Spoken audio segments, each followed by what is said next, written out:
इस वीडियो में हम डिस्कस करने वाले हैं कि area enclose between the two parabolas that is y square equal to 4ax and x square equal to 4ay कितना होगा।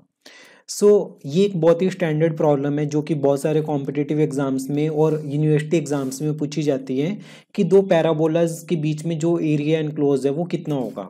राइट सबसे पहले फर्स्ट स्टेप इसमें ये है कि हम इक्वेशंस ऑफ पैराबोलाज मेंशन करेंगे। The equation of parabola are given by y square equal to 4ax, that is equation number 1, and x square equal to 4ay, that is equation number 2। Right सबसे पहले हमें point of intersection find out करना है, that is ये O point क्या होगा और ये पी पॉइंट क्या होगा, हमें ये फाइंड आउट करना है। ये इन दोनों की हेल्प से फाइंड आउट होगा। तो सबसे पहले हम यहाँ से x की वैल्यू फाइंड आउट कर लेंगे। x की वैल्यू होगी आपके पास y square equal to upon 4a, x is equal to y square upon 4a। x की ये वाली वैल्यू हम 2 में सब्सटीट्यूट करेंगे तो हमारे पास जो इक्वेशन होगी वो सिर्फ y की फॉर्म में आ जाएगी। तो इसे लिखा जा सकता है putting in equation number 2 we get y की power 4 upon 16a square equal to 4ay। Right इस एक्सप्रेशन को लिखा जा सकता है y की power 4 minus 64a³ y equal to 0। जब यहाँ से y कॉमन निकलेगा तो आपके पास बचेगा y³ minus 64a³ equal to 0। या तो y की वैल्यू 0 हो सकती है या फिर ये वाला एक्सप्रेशन 0 के इक्वल हो सकता है, that is y³ minus 64a³ equal to 0। तो इसका मतलब क्या होगा कि y की वैल्यू आपके पास y³ इक्वल टू 64a³ हो सकता है। तो y की वैल्यू आपके पास हो सकती है 4a।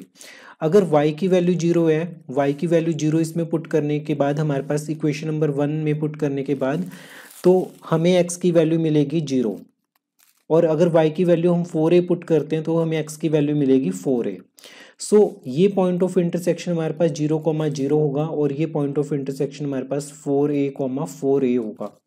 ठीक है, अब सेकेंड स्टेप पे हमें इसमें इंटीग्रेशन करनी है। इंटीग्रेशन करने के लिए हमारे पास दो ऑप्शंस है, या तो हम y की लिमिट्स x के टर्म्स में लिख सकते हैं या फिर x की लिमिट्स y के टर्म्स में लिख सकते हैं। अगर हमें y की लिमिट्स x के टर्म्स में लिखनी है तो y एक्सिस के पैरेलल हमने एक लाइन ड्रॉ की, y एक्सिस के पैरेलल एक लाइन ड्रॉ की, यहाँ पे y की लिमिट फाइंड आउट की हमने। ठीक है, यहाँ पे y की लिमिट आपके पास होगी एक्स स्क्वेयर अपॉन 4a, और हायर पॉइंट पे जो अपर पॉइंट है इसके ऊपर y की वैल्यू फाइंड आउट की तो y की लिमिट आपके पास निकलेगी 2 स्क्वेयर रूट ax। ठीक है, ये हमने पैराबोला की हेल्प से फाइंड किए हैं कि y equal to 2 square root ax, ये इस पैराबोला पे ये पॉइंट लाई कर रहे हैं और इस पैराबोला पे आपके पास ये वाला पॉइंट लाई कर रहे हैं, तो इस पैराबोला पे y की वैल्यू आएगी आपके पास x square upon 4a। Right तो और x की लिमिट्स क्या होंगी, x की मिनिमम वैल्यू यहाँ पे 0 है और मैक्सिमम वैल्यू x की यहाँ पर 4a है। x की लिमिट्स 0 से 4a चेंज होंगी, तो x की लिमिट्स कहाँ से कहाँ चेंज होंगी, 0 से 4a, और y की लिमिट्स आपके पास कहाँ से चेंज होंगी, एक्स स्क्वेयर अपॉन 4a से लेके 2 square root ax, 2 square root ax। Right अब सेकेंड स्टेप में हम मेंशन करते हैं कि parabolas intersect each other at two points O 0 and 0 and P 4a, 4a।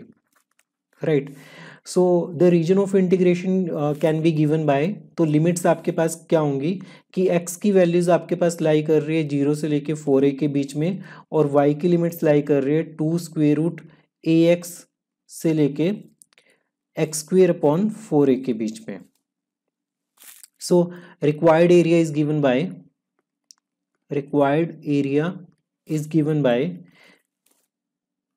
We write 0 to 4a x की limits, और y की लिमिट्स आपके पास होंगी एक्स स्क्वेयर अपॉन 4a से 2 square root ax, right dy/dx।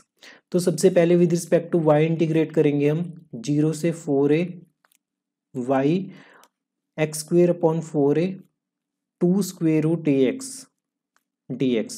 सो y की upper limit minus lower limit put करेंगे 0 से 4a, ये आपके पास बनेगा 2 square root a x minus x square upon 4a।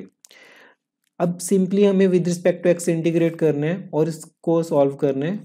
Finally इस इंटीग्रेशन को सॉल्व करने के बाद जो हमारे पास आंसर बनेगा वो बनेगा 16a स्क्वेयर अपॉन 3। सो हमारे पास अभी तक 3 क्वेश्चंस है कि एरिया का, सर्कल का एरिया क्या होगा आपके पास पाई ए स्क्वेयर, और एलिप्स का एरिया होगा आपके पास पाई ए बी, और दो पैराबोलास के बीच में जो एरिया होगा वो आपके पास होगा 16/3 ए स्क्वेयर, राइट।